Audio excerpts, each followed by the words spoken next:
જે સામાન્ય માણસો માટેની પાર્ટી છે, જે લોકોનો અવાજ છે, એનેથી હું પ્રેરિત થઈ અને આજે હું જોડાઈ રહી છું.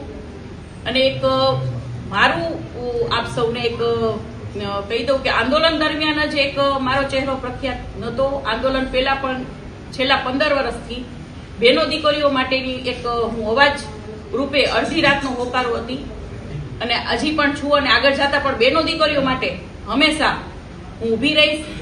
આમ આદમી પાર્ટીમાં આજે એક ભાઈશ્રીએ વાત કરી કે દરેક બહેનોને મહિનામાં જે 1000 રૂપિયા આપવામાં આવશે, એ વાતથી પણ હું ખૂબ જ એક પ્રેરિત થઈ અને એક મને લાભ સરસ એવો મળ્યો છે કે લોકો વચ્ચે રહી અને દરેકનો અવાજ બની અને લોકોની અવાજ સાંભળવો અને કામ કરવું.